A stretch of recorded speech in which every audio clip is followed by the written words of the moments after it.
رسوله الکریم اما بعد نماز سے متعلق عمومی آداب کل شروع کیے تھے، جس میں سے 4 آداب بیان ہو چکے تھے۔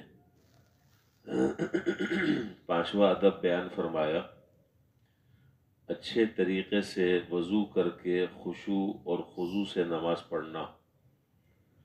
اچھے طریقے سے وضو کر کے خشوع اور خضوع سے نماز پڑھنا۔ چنانچہ مسلم شریف میں کتاب الطہارت میں روایت ہے کہ جناب نبی کریم صلی اللہ علیہ وسلم نے ارشاد فرمایا کہ جب فرض نماز کا وقت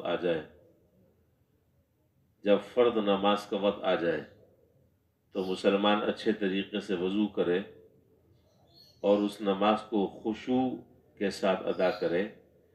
خشوع کے ساتھ ادا کرنے کا معنی یہ ہے کہ رکوع بھی کرے تو طریقے سے سنت کے مطابق، سجدہ کرے تو بھی صحیح طریقے سے سنت کے مطابق،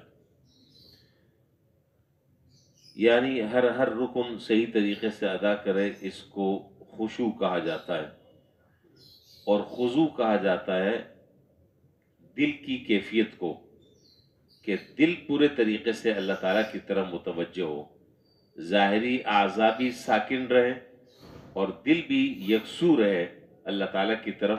تو یہ دونوں چیزیں جب ہوں گی تو اس کو خشوع اور خضوع کہتے ہیں۔ تو آپ نے فرمایا کہ اچھی طرح وضو کرے اور اس نماز کو خشوع اور خضوع کے ساتھ پڑھے، تو اس نماز پڑھنے والے کے اگلے تمام گناہوں کو اللہ تعالیٰ معاف فرما دیتے ہیں، اور یہ نماز اس کے تمام گناہوں کا کفارہ بن جاتی ہے جب تک کہ یہ گناہ کبیرہ کا ارتکاب نہ کرے۔ جب تک یہ گناہ کبیرہ کا ارتکاب نہ کرے، اللہ تعالیٰ سارے گناہوں کو معاف فرما دیتے ہیں۔ اسی طرح فرمایا کہ خشوع خضوع سے مانع چیزوں سے احتراز کرنا۔ خشوع خضوع سے مانع چیزوں سے احتراز کرنا، یعنی ایسے نقش و نگار والے کپڑے نہ پہنے جائیں، ایسے نقش و نگار والے کپڑے نہ پہنے جائیں کہ جس میں آدمی جب نماز میں مشغول ہو تو فوراً ذہن جو ہے وہ اس نقش و نگار کی طرف منتقل ہو جائے، آدمی اسی کے اندر مستغرق ہو جائے۔ اس طریقے سے ہر وہ چیز، اسی طرح کوئی جانماز ایسی ہے، اس میں نقش و نگار بنا ہوا ہے، اس میں پھول بوٹیاں ایسی بنی ہوئی ہیں کہ اب آدمی جب نماز پڑھ رہا ہے تو اب اسی کے اندر گم ہو کر رہ گیا، منع فرمایا ہے۔ اس لیے کہ یہ چیزیں نماز کے خشوع اور خضوع کے منافی ہیں۔ نماز میں ادھر ادھر بالخصوص اوپر نہ دیکھنا، چنانچہ حدیث میں منع فرمایا ہے۔ اور یہاں تک کہ اتنی شدید وعید آئی ہے کہ آپ نے بخاری شریف کتاب السلام میں روایت ہے کہ جناب نبی کریم صلی اللہ علیہ وسلم نے ارشاد فرمایا ایک موقع پر کہ لوگوں کو کیا ہو گیا کہ وہ نماز میں اپنی نگاہیں آسمان کی طرف اٹھاتے ہیں۔ پھر اس کے بارے میں آپ نے ان سے متعلق بہت سخت باتیں ارشاد فرمائی، یہاں تک فرمایا کہ اگر وہ اپنی اس حرکت سے باز نہیں آتے تو یہ سمجھ لینا چاہیے کہ ان کی کہیں بصارت چھین نہ جائے، ان کی روشنی کہیں چلی نہ جائے۔ اتنی سخت وعید کے الفاظ حدیث میں ہیں۔ تو معلوم یہ ہوا کہ نماز میں ادھر ادھر دیکھنا یہ کوئی اچھی حرکت نہیں ہے، بلکہ پورے طریقے سے اللہ تعالیٰ کی طرف متوجہ ہونا چاہیے۔ نماز کے لیے مسجد کی طرف جاتے ہوئے اور نماز کے انتظار میں بیٹھنے والے کا انگلیوں کو ایک دوسرے میں داخل نہ کرنا، جس کو عام طور پر تشبیک کہتے ہیں۔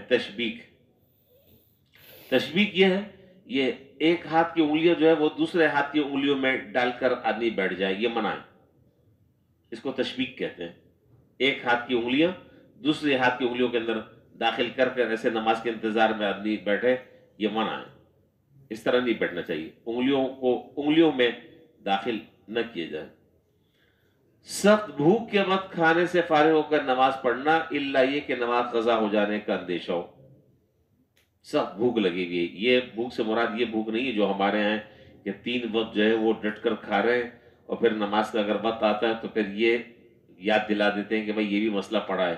اور حدیث میں یہ بھی ہے کہ جب آدمی کے سامنے کھانا آ جائے تو پہلے تو مراد اس سے وہ کھانا ہے کہ آدمی کئی دنوں سے بیچارہ بھوکا ہے، اور اب کھانا آ گیا ہے تو ظاہر ہے کہ اگر نماز کی طرف متوجہ ہوگا تو پوری نماز میں کھانے کا خیال آتا رہے گا، اور نماز میں جو یکسوئی مقصود ہے وہ حاصل نہیں ہوگی، تو یہ معنی مراد نہیں ہے۔